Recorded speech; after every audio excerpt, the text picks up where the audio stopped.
Assalamualaikum warahmatullahi wabarakatuh. Perkenalkan, nama saya Lina Rahma Firdausia dari kelas 2023A. Yang terhormat Ibu Riri Rulani selaku Guru Dosen Mata Kuliah Wajib Bahasa Indonesia. Izinkan saya untuk menyampaikan sedikit narasi dengan tema Saya Muda, Saya Bangga Berbahasa Indonesia. Berbahasa merupakan kegiatan berbicara. Pepatah mengatakan tidak hanya belajar yang perlu belajar, namun berbicara juga perlu belajar. Maka berpikirlah sebelum kita berbicara. Kita sebagai bangsa Indonesia mempunyai bahasa persatuan, yaitu bahasa Indonesia, yang sebagaimana sudah tertuang dalam Sumpah Pemuda tahun 1928. Yakni yang berbunyi, kami putra-putri Indonesia menjunjung tinggi bahasa persatuan, yakni bahasa Indonesia.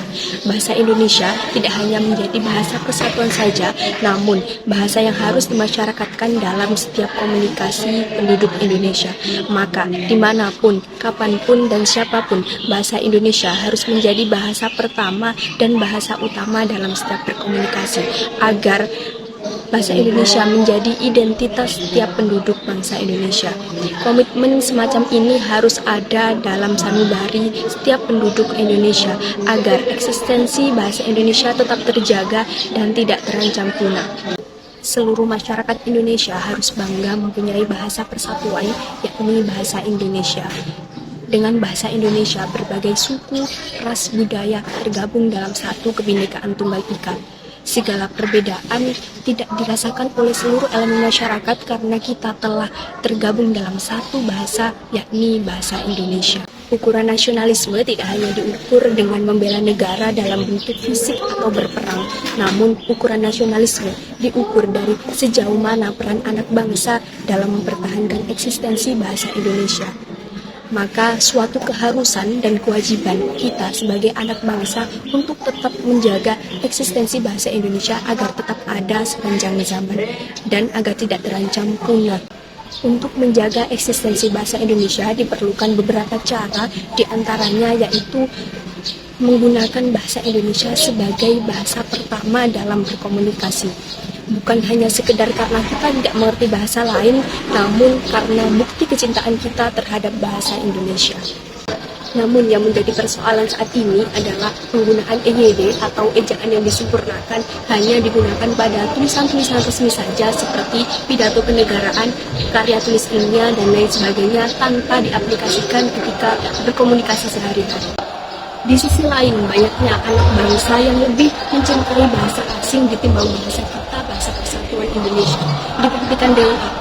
Dibuktikan dengan banyaknya anak bangsa yang sekarang lebih berbondong-bondong mempelajari bahasa asing ditimbang menerapkan bahasa persatuan kita, yakni bahasa Indonesia. Ini tentunya menjadi celah tergesernya bahasa Indonesia sebagai bahasa persatuan dengan munculnya bahasa asing sebagai bahasa komunikasi dalam sehari-hari. Juga banyaknya anak bangsa yang menganggap bahasa asing sebagai bahasa gaul, bahasa yang lebih menarik untuk dipelajari ditimbang menerapkan bahasa Indonesia sebagai bahasa kesatuan dalam berkomunikasi sehari-hari.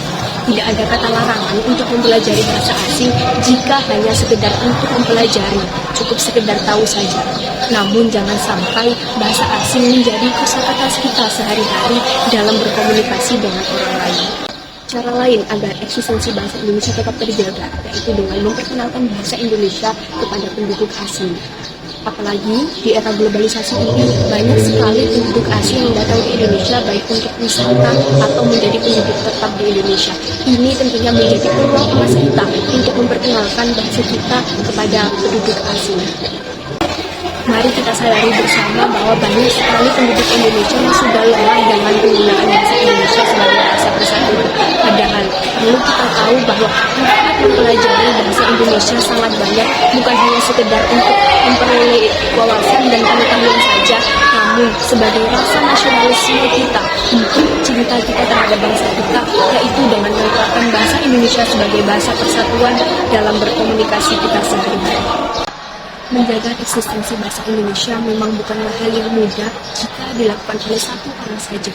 Namun, jika komitmen ini dilakukan oleh seluruh masyarakat Indonesia akan terasa lebih mudah karena kita didasari oleh satu tujuan yang sama, yakni sama-sama mempertahankan eksistensi bahasa Indonesia, juga sama-sama karena didasari oleh rasa cinta kita terhadap bangsa kita sebagai bahasa Indonesia sebagai bahasa persatuan kita. Oleh karena itu, marilah kita sebagai generasi muda harus ikut berpartisipasi dalam menjaga eksistensi bahasa Indonesia agar tetap menjadi bahasa persatuan kita. Cukup sekian, terima kasih. Mohon maaf apabila ada salah kata. Wassalamualaikum warahmatullahi wabarakatuh.